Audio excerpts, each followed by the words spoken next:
जय गुरुदेव।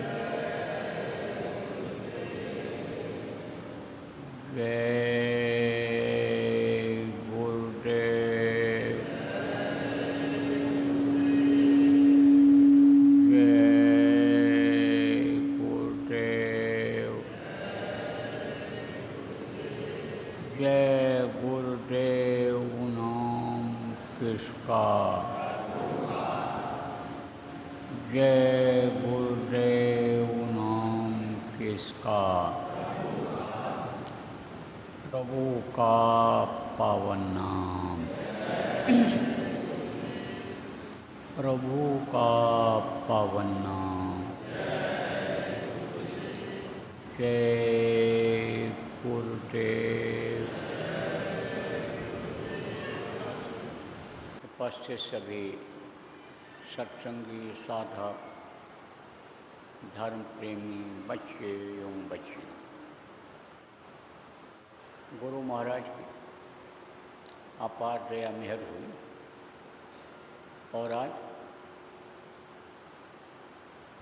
29 अगस्त 2025 को मध्याह्न बेला में राजस्थान प्रांत के बीकानेर जिला के लूणकरणसर में आप लोगों के दर्शन का अवसर सत्संग के माध्यम से मिला। आप लोगों के ऊपर भी प्रभु की कृपा हो, दया हो और आप सत्संग में आए। बगैर प्रभु के दिव्य दया के यहाँ कोई आ नहीं सकता। यही सर आवत कठिनाई, बहुत बाधाएं आती हैं सत्संगों में आने। सत्संग सुनने का कोई अधिकारी ही नहीं बन पाता। महिमा तो बहुत बड़ी है। कहा गया सत्संग की महिमा है अति भारी, जो कोई जीव मिले अधिकारी। सत्संग से देखो कितने लोगों में बदलाव आया। अंगुलीमाल वाल्मीकि जैसे डाकू बदल गए। कहा गया है कि सत्संग से हैवान इंसान बन जाता है और इंसान ही भगवान हो जाता है। भगवान नहीं हो सकता। भगवान की शक्ति आ जाती है, ताकत आ जाती है, तो उसी को लोग भगवान मानने लगते हैं। जैसे तमाम भगवान इस समय पर हैं। मुख्य रूप से देखो, जैसे राम भगवान, कृष्ण भगवान, महावीर भगवान, बुद्ध भगवान, परशुराम भगवान, बहुत सारे भगवान हैं। इनके अंदर शक्तियाँ थीं। इन्होंने ऐसा काम किया कि जो इंसान आदमी नहीं कर सकता है, इसीलिए इनको लोग भगवान मानने लग गए। तो हैवान से इंसान, इंसान किसको कहते हैं? हैवान तो आप जानते हो, मार काट करते, लूट पाट करते, मनुष्य जैसा खाना पीना उनका नहीं रहता है। वो मनुष्य जैसा व्यवहार करता है वैसा वो व्यवहार नहीं करते हैं। हमेशा नशे में धुत रहते हैं। खान पान भी जो मनुष्य का है उसका पालन नहीं करते नियम का। माँ बहन बहू बेटी की पहचान नहीं आँखों में रहती है, तो दुष्टता रहती है, तो दुष्टता सबके साथ करते रहते हैं। इन्हीं को लोगों ने हैवान कहा है। इंसान किसको कहते हैं? जिसके अंदर धार्मिक भावना है, किसी भी देवता देवी भगवान को मानता है, किसी भी मजहब को मानता है, वही मजहबी है, धार्मिक है, नियम का पालन करता है। जो गीता में लिखा, रामायण में लिखा, वेद पुराण कुरान में लिखा, उसका पालन करता है, वो इंसान होता है। क्योंकि किसी भी धर्म मजहब में नहीं लिखा है कि झूठ बोलो, हिंसा हत्या करो, सेवा मत करो, परोपकार एक दूसरे की मदद मत करो, ये कहीं नहीं लिखा है। सब जगह यही कहा गया, भाई सत्य का पालन करो। सत्य हमेशा याद रहता है, सत्य हमेशा काम आता है। मोटे तौर से बता दें, कि जैसे सत्य क्या है इस समय? सत्य है मौत। मौत तो एक दिन आनी ही आनी है, क्योंकि इस मृत्युलोक में हो, इसका नाम ही यही है कि बाहर एक दिन कर दिया जाना होता है, इस लोक से बाहर कर दिया जाना होगा। नियम ही यही है कि जो पेड़ फलता है वो झड़ता है, जो आग जलती है वो बुझती है, जो पैदा होता है वो मरता है। नियम ही है यहाँ का। तो एक दिन मरना पड़ेगा, ये भूल रहा है।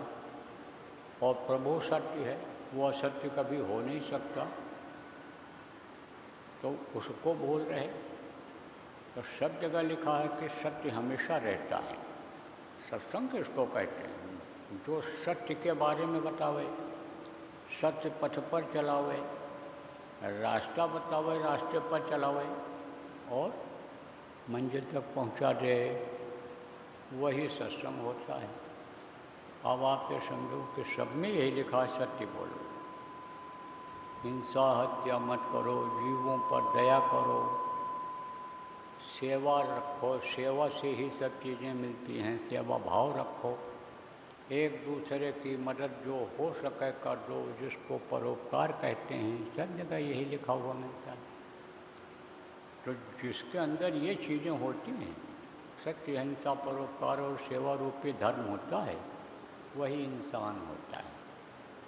और जब युक्ति मिल जाती है, उपाय मिल जाता है, सद्गुरु मिल जाते हैं, रास्ता बताने वाले मिल जाते हैं, तब यही मनुष्य शरीर के अंदर प्रभु की शक्ति आ जाती है, परमात्मा की शक्ति आ जाती है। यही जो शरीर को चलाने वाली शक्ति है, ये जब परमात्मा तक पहुंच जाती है तो कहा गया सोई जाने ते देव जनाई, और जानत तुम्हें हो जाइए, उन्हीं जैसी ये हो जाती है। सत्संग की महिमा बहुत भारी है। सत्संग जब से लोगों का छूटा, तब से गृहस्थ आश्रम, ये जो कभी स्वर्ग जैसा लगता था, इसको गृहस्थ आश्रम को स्वर्ग कहा जाता था, वही अब नरक जैसा हो रहा है। घर घर में बीमारी, घर घर में लड़ाई झगड़ा, घर घर में बेमनस्ता, घर घर में खींचातानी, एक समस्या ख़त्म नहीं हुई और दूसरी फिर आ गई। दुखों का ये संसार हो रहा है। कहा ना नानक साहब कि नानक दुखिया सब संसार। ये बताओ, आवाज़ आप लोगों को सुनाई पड़ रही है? आवाज़ तो हाथ उठाओ, सबको सुनाई पड़ रहा है? आवाज़ हमारी आवाज़ सुनाई पड़ रही? अच्छी बात है। तो नानक साहब ने कहा, महात्मा थे, सिख धर्म को उन्होंने चलाया था।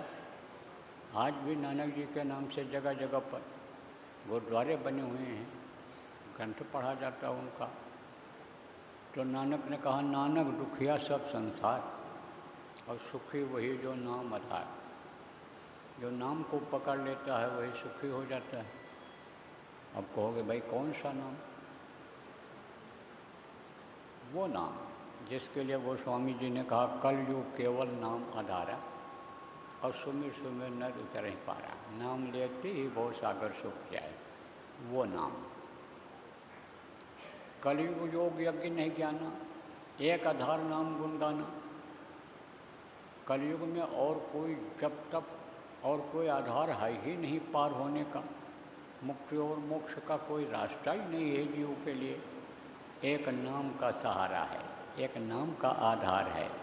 नाम को अगर पकड़ लिया जाए तो अभी ये जीवात्मा परमात्मा जैसी हो जाए। वो नाम बच्चियों, जो मीरा ने कहा, पायो रे मने नाम रतन धन पायो, वस्तु अमोलक दे मेरे सतगुर, कृपा कर अपनायो, पायो रे मने नाम रतन धन पायो। वो नाम, ये नाम मिल जाए और इस नाम का जाप करने लग जाओ, सुमिरन करने लग जाओ। नाम जहाँ से सुनाई पड़ रहा है, ध्वन्यात्मक नाम, वो नाम ही आपको मिल जाए तो सब संकट दूर हो जाए। अब आप गांव के आदमी सीधे साधे ज़्यादा न समझ पाओ तो आपको समझाता हूँ। देखो, आपसे अगर पूछा जाए कि दुनिया किसने बनाया, तो थोड़ा भी जानकारी अगर आपको होगी तो कहोगे भगवान ने बनाया। अब अगर आपको भगवान मिल जाए जिन्होंने दुनिया बनाया है, तो एक एक चीज़ के लिए तरसना पड़ेगा? नहीं तरसना पड़ेगा। फिर तो जो इच्छा कीन्ही मन माही, जिस चीज़ की इच्छा करो वो चीज़ ऐसे सामने आ जाएगी। देखो बच्चियों, सती सावित्री कौन थी?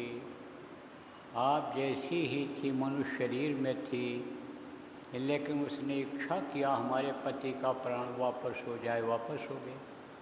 सती अनुसुईया ने छोटा छोटा बच्चा ब्रह्मा विष्णु महेश को बना दिया। वो भी तुम्हारी ही जैसी थी बच्चियों, लेकिन उन्होंने अपना काम पहले किया। अपना काम क्या है और पराया काम क्या है? अपना काम यह है कि अपने शरीर के अंदर वो ताकत ले आई जाए, उसको पहले किया जाए। जैसे कहते हो ना भाई, पहले अपना हम खेत काटेंगे तब आपका खेत कटवा सकते हैं। पहले हम अपना काम निपटाएंगे, दैनिक क्रिया करेंगे, यानी लैट्रिन पेशाब करेंगे, नहाएं धोएंगे, खाएंगे, तब हम फिर आपके लिए कोई काम कर सकते हैं, मदद कर सकते हैं। तो जैसे इसको अपना काम कहते हैं, ऐसे अपना काम क्या है कि इस जीवात्मा को परमात्मा तक पहुंचा दिया जाए, कि जैसे जन्म और मरण की पीड़ा बर्दाश्त न करनी पड़े। क्योंकि जन्म और मरण जन्मते वक्त भी बहुत तकलीफ होती है। सहजोबाई ने कहा कि हजारों बिच्छू के डंक मारने इतना दर्द पूरे बदन में पैदा हो जाता है मरते समय। हड्डी हड्डी चटकती है। देखो, रोते हैं, चिल्लाते हैं, कोई समझ नहीं पाता जबान तुतली होने के कारण आखिरी वक्त पर कि किसको पुकार रहे हैं, क्या कह रहे हैं। जब यमराज के दूत आते हैं पापी कुकर्मी जीवों को इस शरीर को खाली कराने के लिए, तो मारते हैं, कूटते हैं। अब उनकी आवाज़ कोई नहीं समझ पाता है मरने वाले का। कहते भी हैं कि देखो देखो मार रहे हैं, कूट रहे हैं, लेकिन उनको इन बाहरी आँखों से कोई देख नहीं पाता है, तो कैसे मदद करें, क्या करें। तो बहुत तकलीफ़ होती है। और जन्मते वक्त भी देखो, बच्चा जब पैदा होता है तो रोता हुआ पैदा होता है, इससे छुटकारा मिल जाए, जन्मना और मरना न पड़े, 84 लाख योनियों में न आना पड़े, नरकों में न जाना पड़े, वहाँ मार न खानी पड़े।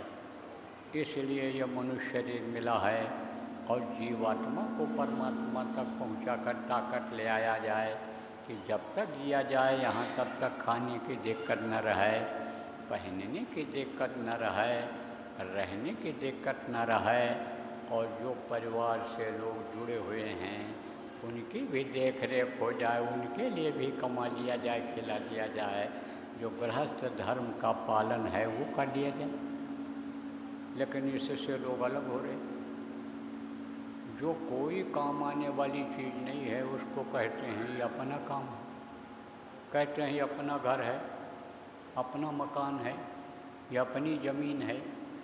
यही ज़मीन देखो, कितने लोग आए, जोते बोए, खाए, चले गए, मरते समय ज़मीन उनके साथ गई, वहीं उनका नाम ख़त्म हो गया।